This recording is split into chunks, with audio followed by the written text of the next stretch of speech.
Ungwame bundu ya Kongo. Ungwame bundu ya Kongo. Ungwame bundu ya Kongo. Ungwame bundu ya Kongo.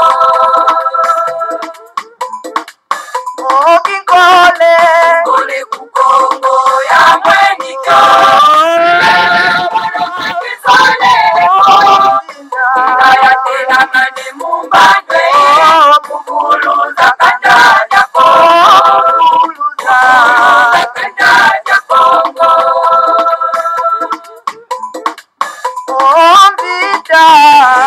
Kongo ya mwenikyo.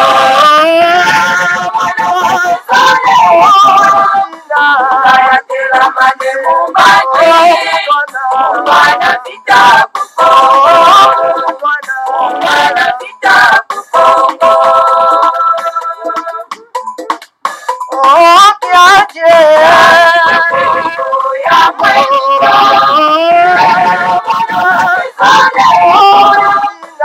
Kaya tena mane mumbandwe. Kanda ya Kongo. Kanda ya Kongo.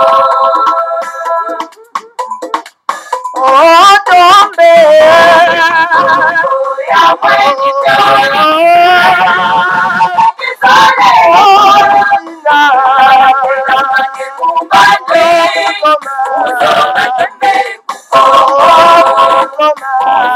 Ungwame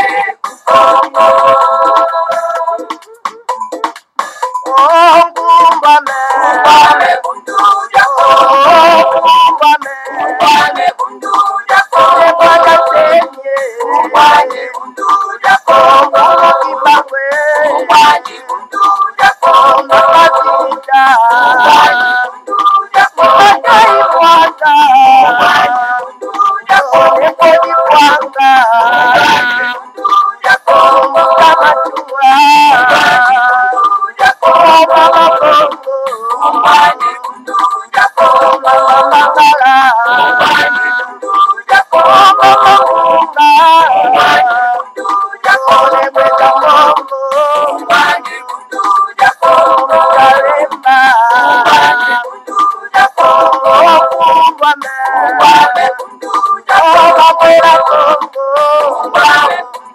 Kongo.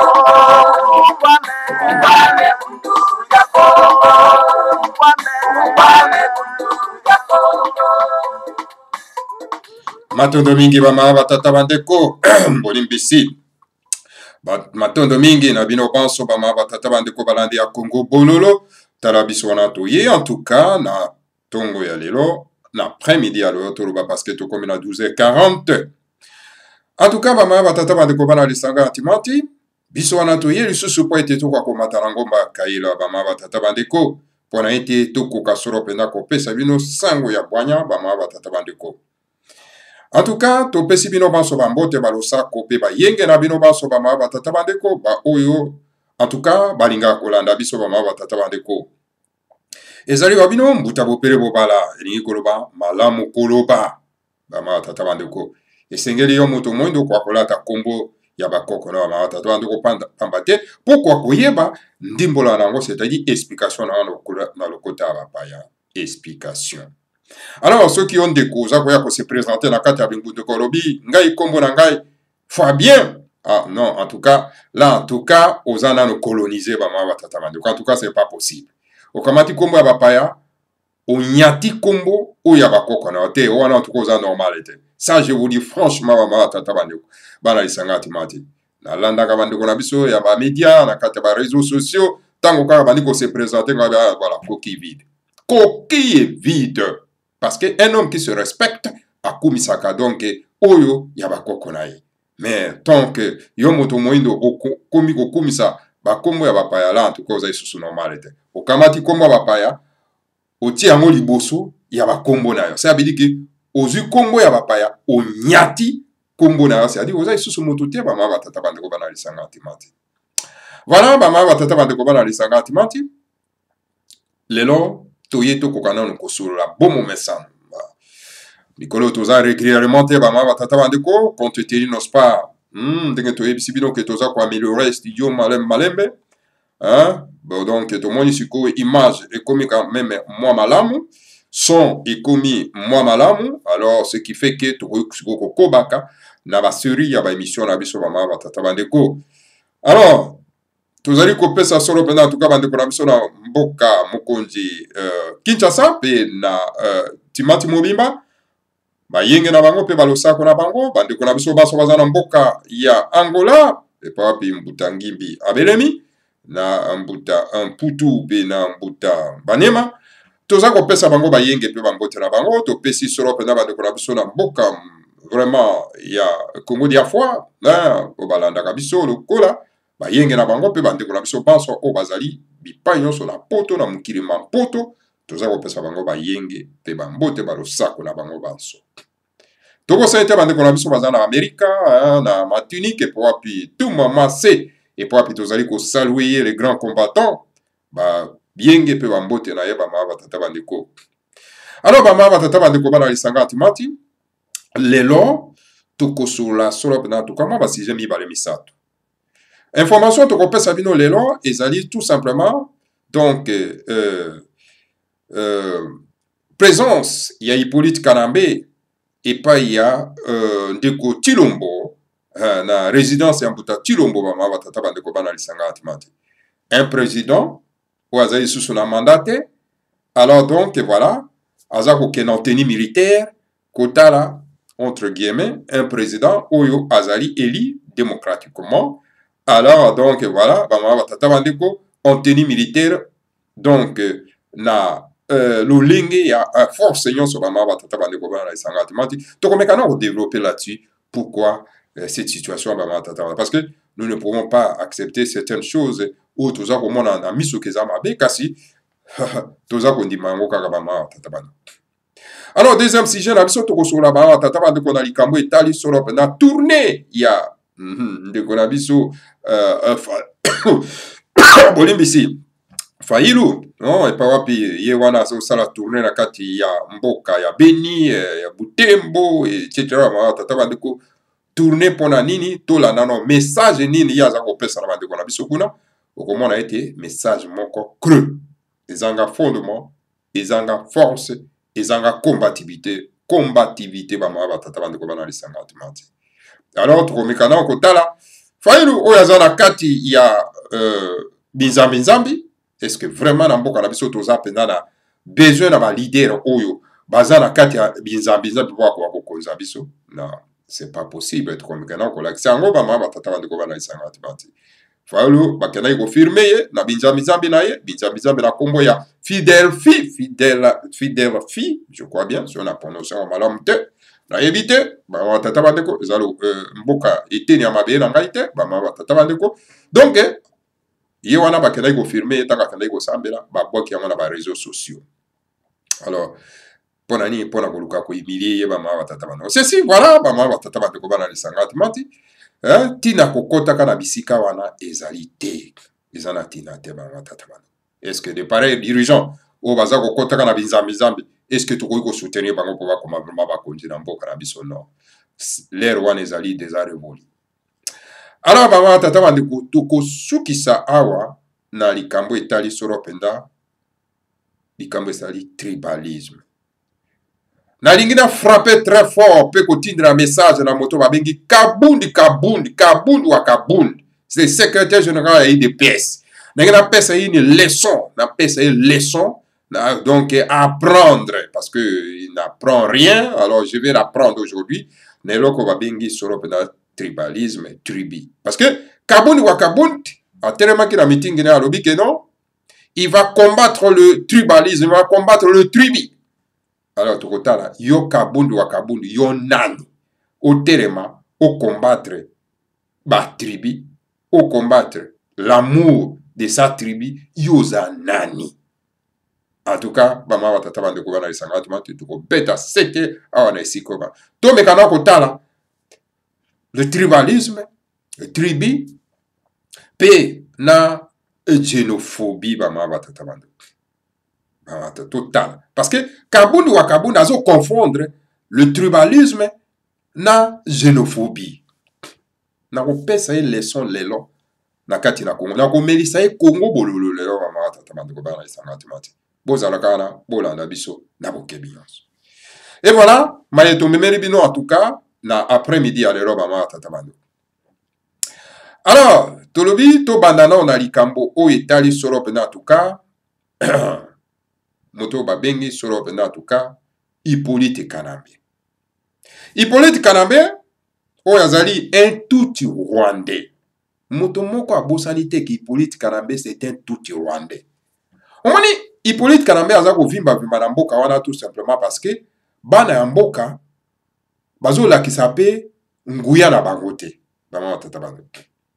Moto yo surtout eza na mboka bapaya partout bayebi ke Hippolyte Kanambe c'est un étranger.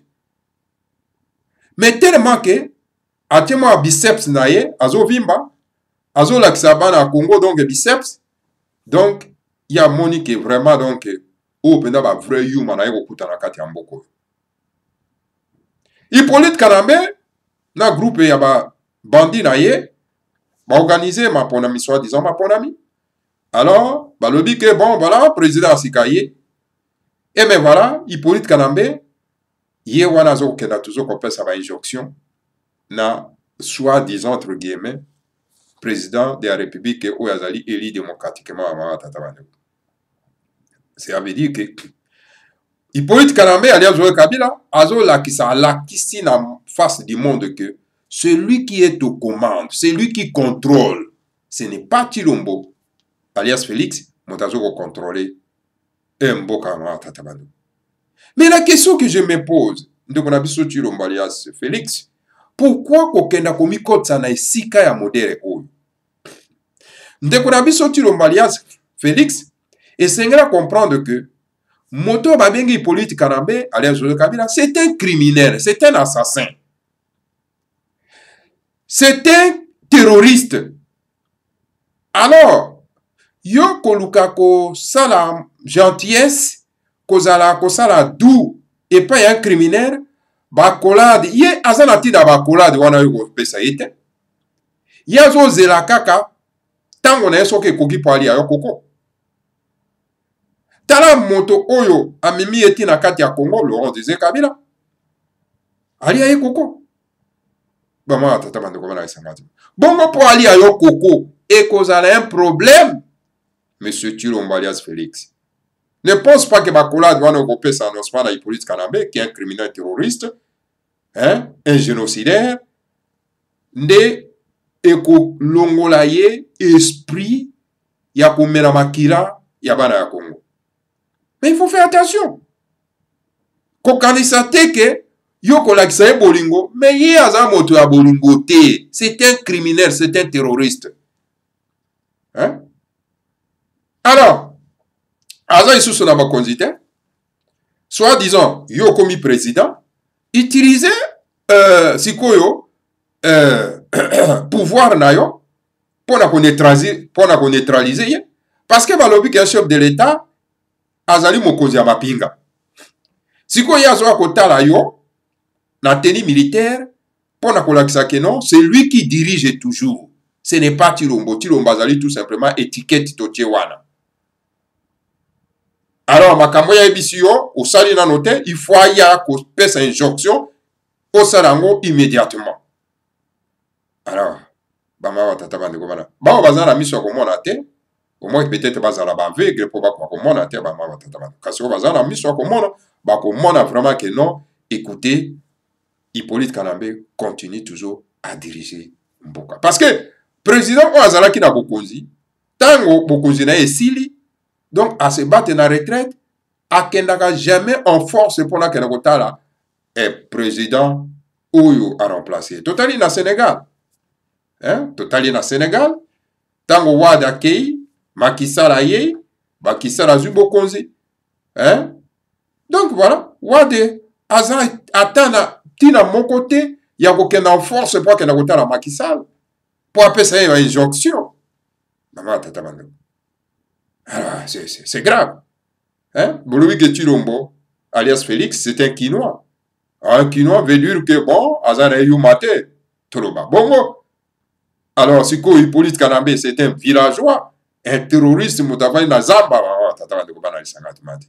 Mais voilà. Asa ko intimider un Kinois, ou alors Kazali un Kinois né à Kinshasa, grandi à Kinshasa. Voilà, il est intimidé. Bama tata bandeko bana lisanga timati. Alors, on est tout simplement que M. Tshilombo alias Félix ne contrôle absolument rien. Le pouvoir est toujours dans ma boko, il y a Hippolyte Kanambe. Donc, il n'y a pas un 5e président, il n'y a que la continuité, il y a 4e président. Voilà. Boko kakotana malam. Botana malam. Mawaka na bao baza koyemba jalelo. Jalelo. Boko tika mokolo nini koyemba jalelo. Voilà, bama batata bandeko. On dit que le grand maître Fumada m'avait pleinement raison. Pleinement raison. Bama batata bandeko, un grand visionnaire. Tant waloba ki na bino alobi que non, to bima le 7 août pour to benga na moto. Parce que moto yo akokenda kaka na soulèvement populaire. Akokenda na bakola de wana ozo sala ete. Hein? Jamais. Il n'a pas cet esprit. Wana ya bolingo, ya amour, ya ko yeba keno bato bayambinga na mboka na bango, bakomisinga moto, alors naza na bolingo na bato, rien. Ndeko Tshilombo alias Félix. Rien. Yazo zelaka le moment venu, pona ete, akoka kosala, sale besoin na ye, lokola mesana, ndeko Tshilombo alias Félix. Malheur na bandeko na biso, oyo baza na kati ya IDPS, oyo baza koyemba kaka jalelo, bazo mona danger za koya te. Voilà, bama tata bandeko information toko kopesa bino yango wana. Deuxième information toko kopesa bino tata bandeko concernant Fayulu. Fayulu azokoba toujours tourner na ye ya kobetaka ba orchestre na ye bama tata bandeko sikoyo azala mboka ya Butembo Beni kuna nde pa ya kendaki ba mawa tata bandeko. Bon, ngana landaka naza kolanda eloko nini Fayulu aza koloba, mais soko yoki na meeting na ya mawa tata bandeko. Vraiment c'est vide. Alors, comment il se prétend être, n'est-ce pas, un combattant du peuple? Un combattant du peuple. Mais dans son discours, vous ne sentez même pas la combativité. Ezali pour nani? Ezali tout simplement parce que Fayulu est issu, il y a Binzambi. C'est-à-dire, na bonzambe na bapaya. Azana kati la ningo mwabengi Philadelphie, où ezali groupe de prière, oyo, et là, l'isaka bandeko na biso pongi ba mawa tata bandeko. Et pas wapi ndeko na biso Fayulu azali. Dernièrement kenai ko sambela kuna ba tata bandeko, donc ba filmer ba kamati filmer wana ba lancer yango na ba réseaux sociaux pour la ko humilier ba ma tata bandeko. To yebite bandeko na biso bazana bazo sala politique, baza ko linga ko kota zulu na bisika wana oyo ya bonzambe na baba. Alors c'est pour vous dire que un homme politique oya yebi ba valeur morale et spirituelle ya yete, alors azali dignité ya ko diriger mboka. Et sengeli un homme politique aye ba valeur spirituelle ya ye, c'est-à-dire boye bo oyo ya ba koko na ye pour ko diriger ko tambu sa mboka mama tata bandeko. Et Fayulu ne peut pas diriger le pays. C'est impossible mama tata bandeko. Et voilà dans ma meeting na mama tata bandeko, voilà ce qu'il dit. Bandeko ba s'agenouer, ba belela Yesu et tchetira mama tata bandeko. Ye moko pa na avant de à genoux. Aye bisa bandeko na biso ba genouer et kaka ba belela Yesu mama tata bandeko. C'est incroyable. Et ça dit maman na ba dirigeant pareil mama tata bandeko. Dans un message moko ndeko na biso moko atindeli biso awa mama tata bandeko. Voilà ce qu'il dit. Natangela bino yango très rapidement ce que bolingi mama tata bandeko. Ya lobi boy. Alobi, quand il voit que le pape a besoin de garde du corps, c'est la preuve que lui-même n'a pas confiance à la promesse de Jésus et de le protéger. Et toi, qui donne ta vie à Jésus, qui ne sait pas et ne peut pas protéger les papes. Voilà, bama batata bandeko bana lisanga antimati.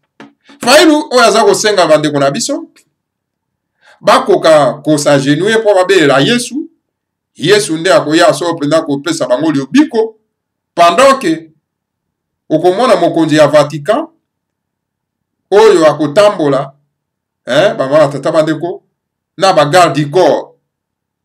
Cela veut dire que ayebi très bien que donc Jésus oyo ye abelelaka akoki koprotege ata moke te.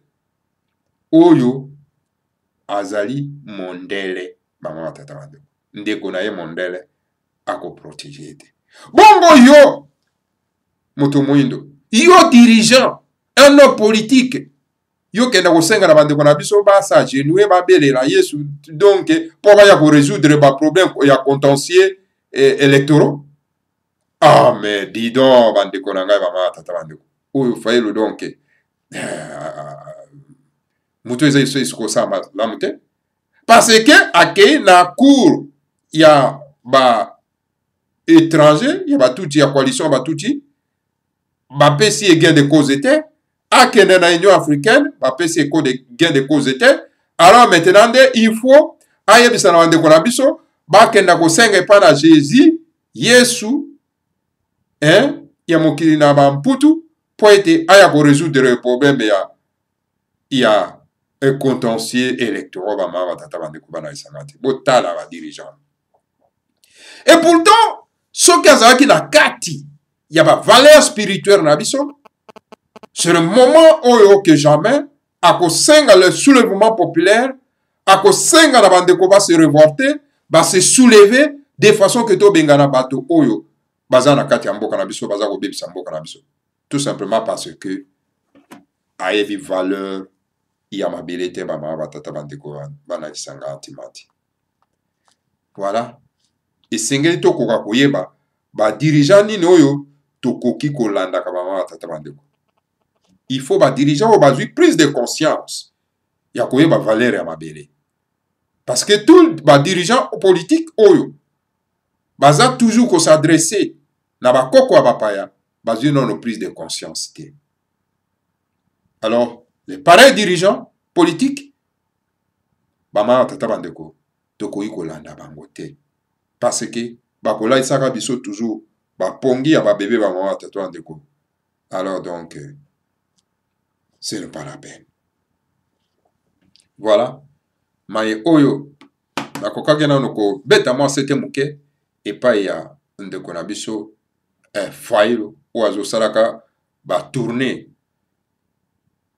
ya kobina malinga ya orchestre bama batata bandeko sans message ya komba epai bandeko na biso oyo bazokoya ebele mpona koyoka ye. Alors mpona kosukisa bama batata bandeko tongi tobeta nano sete na likambo etali tribalisme. Moto babengi solo mpenza en tout cas Kabundi wa Kabundi oyo azali secrétaire général ya UDPS yalobi bango bakokombattre batribi bakokombattre tribalisme. Moto nyonso tu akoloba likambo etali tribi bakokutana na bango na nzela. Alors ngai lelo na obi na koya kopesa leçon mpenza bama tata bandeko na moto babengi Kabundi wa Kabundi.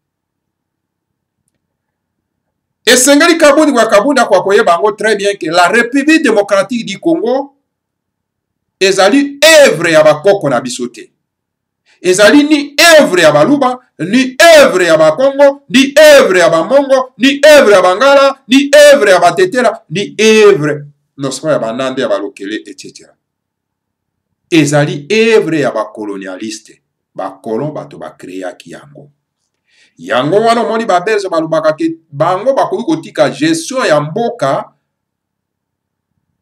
na bakongolais bango moko te. Pona nini? Parce que bango bato bazali responsable ya création ya République démocratique du Congo. Yango bolobaka les frontières héritées de la colonisation. C'est la honte. Les colons baye basali bino bakate bino mindelo bino bondimiam. Mais kasi totala na mindelo bango bakataki wana. nayebisaki bino dernièrement ke bokenda nano kotuna bakoko na bino na basimetiere, bokenda bamboka na basimetiere kotuna bango bakoko. Est-ce que tango mindele bayaki kokata mindelo oyo, est-ce que bino bozalaki content na yango, bosepelaki na yango? Je vous dis que bakoko bakoyebisa bino ete en tout cas ezalaka bitumba, me balongaka biso pamba te bango bazalaki na mindoki. Kasi totikaka maloba tolobi ete bino bolongi biso na mindoki, kasi bana na biso bakoya kolongola mindelo oyo bino botie balingaki te. Alors ko défendre mindelo wana lelo les frontières héritées de la colonisation, donc ezali insulte moko monene oyo toza kopesa na bakoko na biso oyo bapesaki elaka na bango ete bana na biso bakoya bakolongola mindelo oyo, parce que esengeli tokoka koyeba ete elimo ya mboka na biso ezali ampité na bakolonisi bayaki kosala eloko wana. Bango bayaki kosala mindelo wana mpona intérêt na biso te, mais mpona intérêt na bango mpo bapiller bango tata bango. Alors voilà, un nègre de la chambre, de la maison, ye akoya mpona kodéfendre bamindelo wana, abi ke acombattre n'est-ce pas batribi. Alors sikoyo totala na batribi, banani oyo bacréa batribi, nani acréa tribi? C'est le Seigneur à Congo, notre Dieu, qui a créé les tribus. Tribu ezali création ya tata Nzambe mpungu tulendo. Ezali ni ya bakoko na biso, ni ya biso, ezali la création ya tata Nzambe mpungu tulendo. Siko yonani oyo mwa kankrera o bako écraser lobi awa na ipolitika na mbekuna oya koloba ko combattre ba tribu, yonani kabundi kwa bundi, yonani oya ko combattre ba tribu. Alors bama batata bandeko bana lisanga atimati eloko ngana ko expliquer bino azali ete moto oyo azali na amour ya tribu na ye, c'est lui qui a l'amour de sa tribu, c'est lui qui est tribaliste. Akoki jamais koboya tribu mosusu, jamais. Na bakoko na biso bazalaki na amour ya ba tribu. Et c'est pour cette raison okomona ete tribu moto ya tribu songola koyi kokenda akei ko voyage na esika pakala aza ko traverser tribu songolo soki butu ekomeli ye okomona akolala bakoyamba na tribu songolo wana. Donc balalisi ye malamu tonge tani balambeli alei très bien ba PCP biloko a continuer voyage, a continuer voyage. Donc il n'y avait pas de problème. Problème ezalaki te parce qu'ils avaient l'amour de la tribu. Donc le tribalisme c'est l'amour de sa tribu. Parce que moto aza na amour ya tribu na ye akoki koboya tribu mosusu te, akosala nini, akosala nde pont, akotia nde pont po ezala entre ba tribu misusu wana ba tata, parce que oyo eza na kati na ye akoka kopesa yango na bandeko na biso o peut-être bakoki kozanga po akoka kobénéficier nango ba tata bandeko. Voilà le tribalisme, l'amour de sa tribu.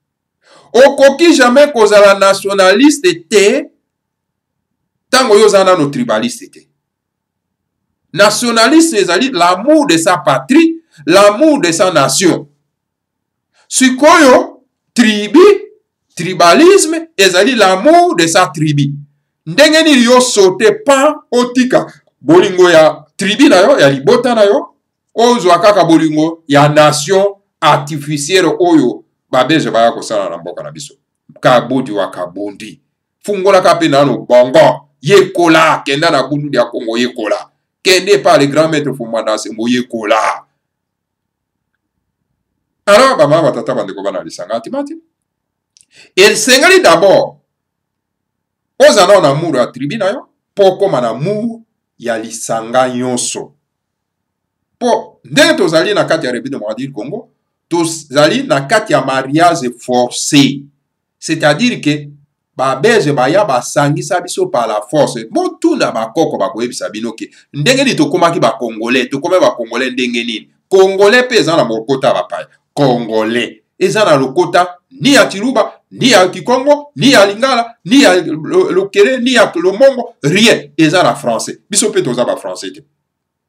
mais tout na bakoko bakoyebi biso yo bakoyebi biso ke no basangisaki biso na makasi toboyaka mpe lisanga wana mpo basangisaka bato ntango batombe accord un commet accord nde bokoya kosangisa bango nde bakosinye bapacte oyo ekotambwisa lisanga na bango mais bino botombe donc accord moko te un commet d'accord moko te bosinye bapacte moko te batie bino kaka na lisanga ya nyamu koma bokotambwisa lisanga wana eza impossible tata bande. Et c'est pour cette raison que mon République démocratique du Congo eza kotambola te à cause de ça.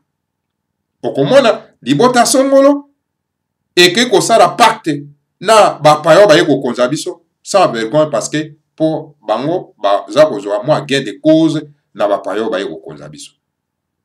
Parce que je ne pense pas lelo oyo soki la nation Luba Sud Kasaye bakomi lelo indépendant bakoyi kondima bapaya baya kodiriger bango na bakoyi kondima te ke moto kwa Hippolyte Kanambe tuti rwandais aya kodiriger bango. Je ne pense pas. Soki lelo ka Sud Kasai ekomi indépendant, je ne pense pas que bakondima baluba bakondima ete Hippolyte Kanambe aya kokoma président pa na bango pe baya kokomisa ye saint na état na bango.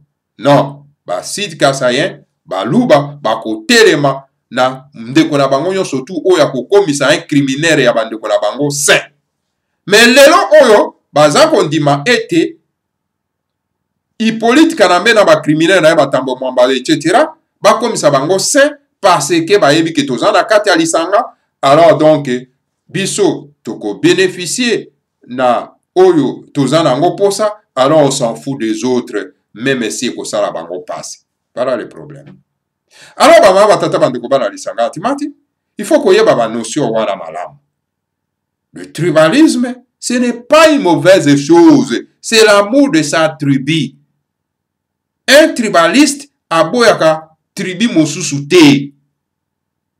Yako milite ke bolingo yaza nango na tribu na ye po akopesa yango na tribu mosusu bama batata bandeko.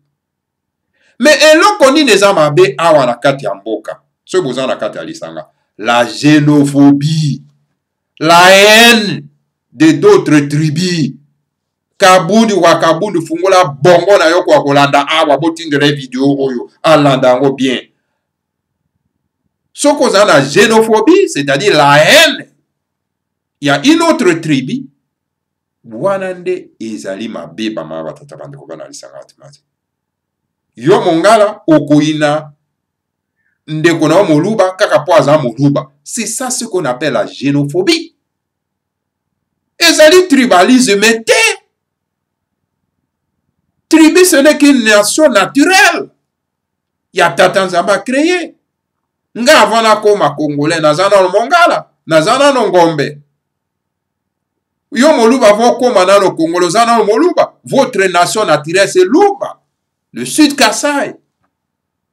Mokongo avant koma congolais oyo bati avec C. Azana no d'abord Mokongo. Alors donc soko yebi no eloko te ba parachute yo kaka par hasard bokomi no secrétaire général IDPS. Alors meka kozala kanano na moi retenu po yekola. Toza pe na école monene ya koyekola na kati ya bundu dia Congo. Okoyekola ebele pe okozwa ebele. Ozo yekola ya bapaya, mozo yekola ya yote. Je sais que tango yoza kolobake, non? Oyo nyonso tu akoloba kama tribalisme, toko combattre ye. Hein? Je sais à qui que tu fais allusion. Mais ce qui est ça allusion dans les grands maîtres Fumana Semi, qui dit que to réorganiser mboka oyo, to le mwana prêt à porter, to réorganiser mboka oyo, hein? Donc, mabota ekoka kozonga, donc, ekoma ba état autonome, de façon que tout ça, ce qu'on appelle la Confédération de l'Afrique centrale, pour toi, bakotambu samboka oyo, na ignorance na yo, yozo kansake non, eze loko amabe, ozako se trompe largement, monsieur Kabundu wa Kabundu. Yekola, kenda na école monene, ya bundu dia Congo pour apprendre beaucoup. Pourquoi koyeba bama batata bandeko bana lisanga atimati. Donc bama batata bandeko bana lisanga atimati bala dia Congo bololo bo se gêner te na baoyo baza ko bombarder bino baoyo baza ko diaboliser ba tribu. Ils sont que les ennemis de la race noire. Bama batata bandeko. Et sengeli to promouvoir ba tribu na biso to grandir bolingo ya ba tribu na biso, to abandonner ba poche d'attache na biso te. Les tribus sont nos poches d'attache. Kokima ba poche d'attache na biso et kolobake kotika mboka et s'effondrer. Tala bandeko na biso ya nini ya boyoma. Ba kimi mabeye na bango. Ba mbororo baye ba récupérer mabeye na bango. Bango ba komi ba nomade ba ma batata. Vous trouvez ça normal? Pourquoi? Parce qu'ils ont perdu l'amour de leur tribu. C'est pour ça qu'ils fuient la terre de leurs ancêtres. Est-ce que Bilo Kwande Mwanande to encouragé yango? Non, n'aimez pas vos tribus, aimez kaka Congo. Congo ezali une création yaba impérialiste, yaba colonialiste. C'est ça, c'est que voilà les notions d'un homme qui n'a pas encore grandi spirituellement. Hein? C'est ça. Oh, à côté, et puis, et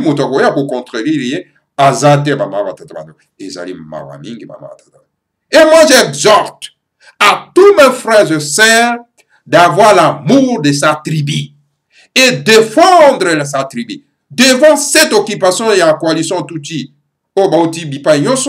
ce qui va nous sauver est que, tout simplement, donc, kokima na bandako na biso ba tata bandeko pona ko constituer les forces na tango wana Gorbatchev akokoma uruasa royaume ba tata bandeko bana lisanga tumati lelo oyo bangala ba abandonner lisanga oyo baiki kosala biso ya mpasi baluba ba abandonner lisanga oyo alors tokota lesika wapi ba Congo ba abandonner ba batetela bandala ba abandonner lisanga oyo tokota lesika wapi Hippolyte Kanambe akorenye lisusu na kati ya mboka wana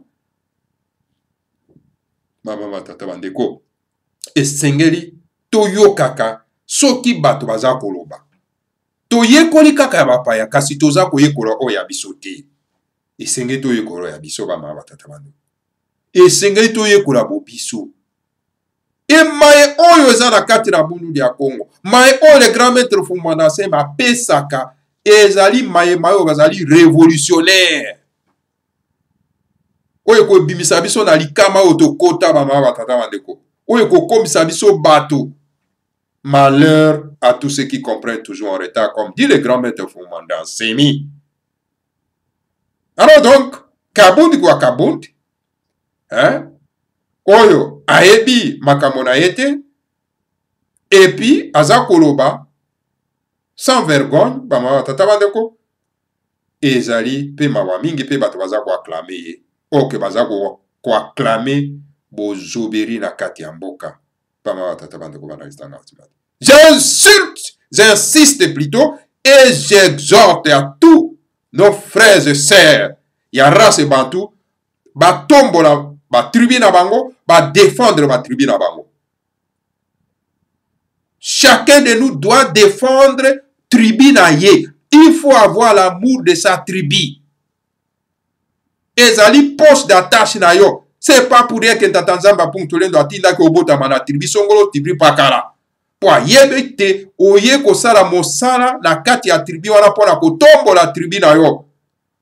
Et que na ko tombola ka tribu na yo, yango e ko sala ete okoka sikoyo ko sala kotia pont entre tribu na ba tribu mosusu po ete bokwa kotambola na kimia nyonso mama tata bando.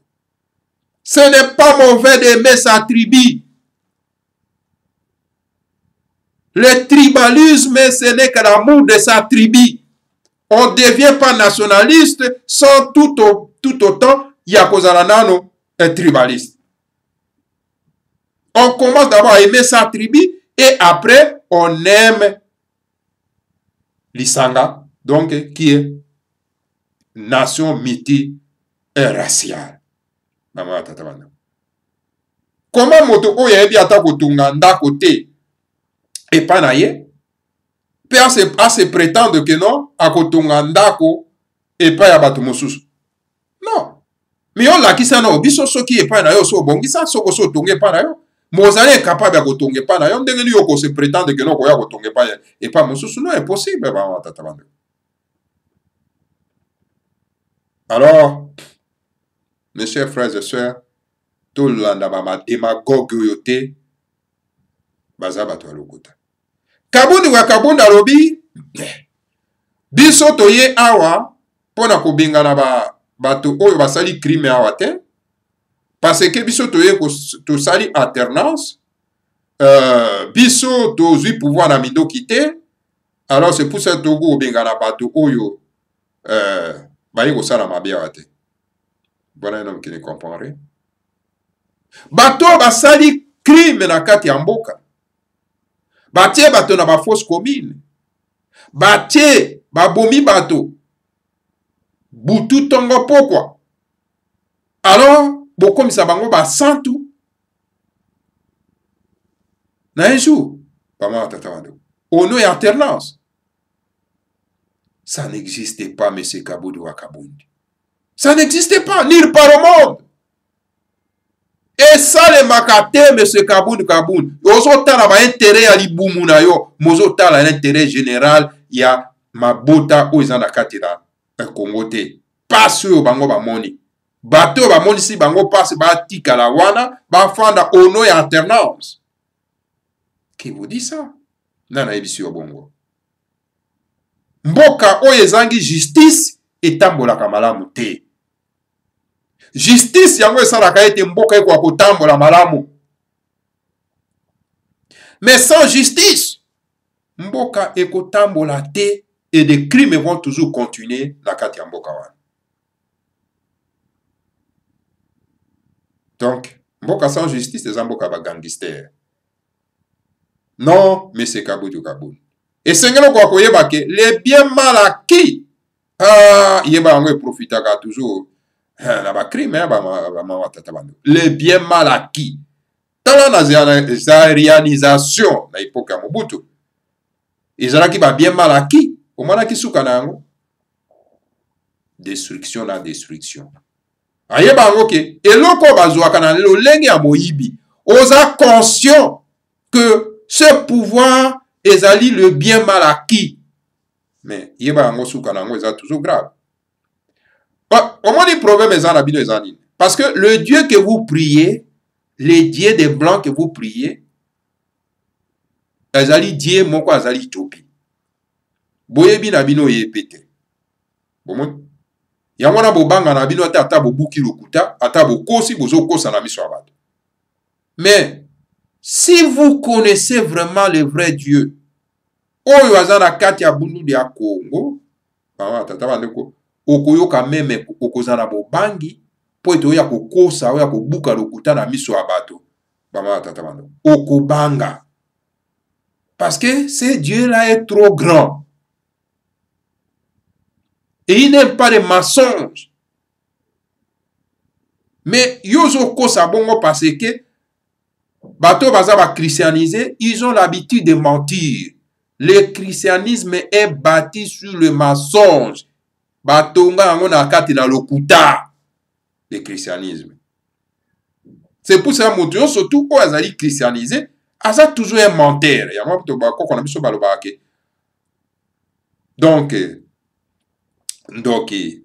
na moto ya lokuta bazaka ka moto moko. Ba tata bando. Alors il faut faire attention. Il faut faire attention na les biens mal acquis. Voilà. Bama batata bandeko bana lisanga timati. Bosembo kotika ka bosembo. Vérité pe kotika ka vérité bama batata bandeko. Même ata ennemi no motalobi yango. Voilà. Bama batata bandeko bana lisanga timati. Voilà. Tokomi vraiment nasuka bama batata bandeko.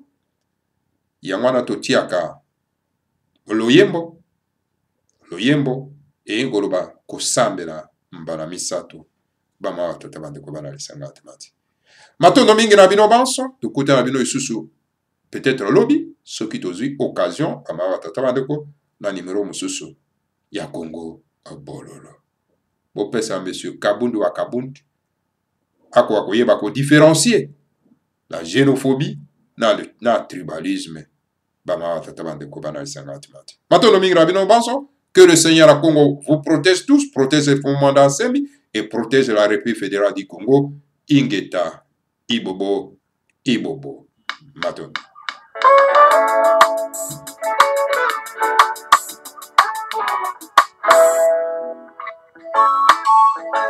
Oh, Tata Zambia Mundulelo. Talampetu mana Afrika. Asi dilu ye manema. Yambudanki Tata. Latu vo yamutafuna kana. Vota kuteka ni bada. Visa watululoka. Visa watulila ndefi. Visa watulukisa. Kani Afrika. Nina kupasika ka. Tata Zambia.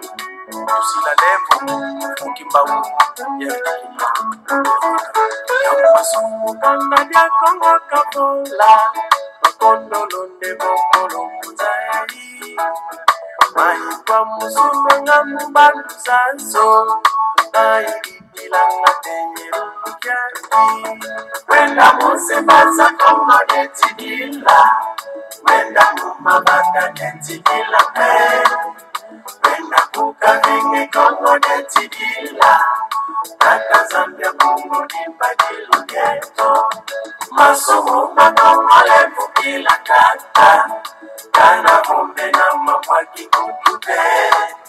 Kana vombe na mandome konsukala. Neti kulo bado wale mukila mo. Congo deti vindumu kanga fabombe. Yeti mawazala kwa mani unade.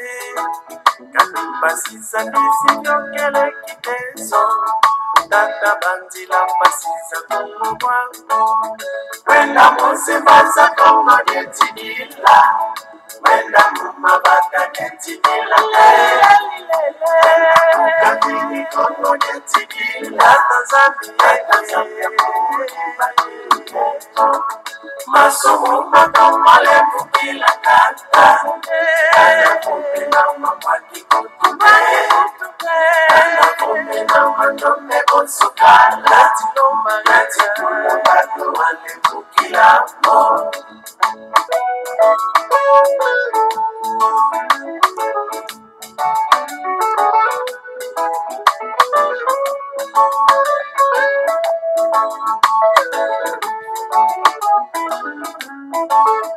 Uwa menga weti kumanga kukongo.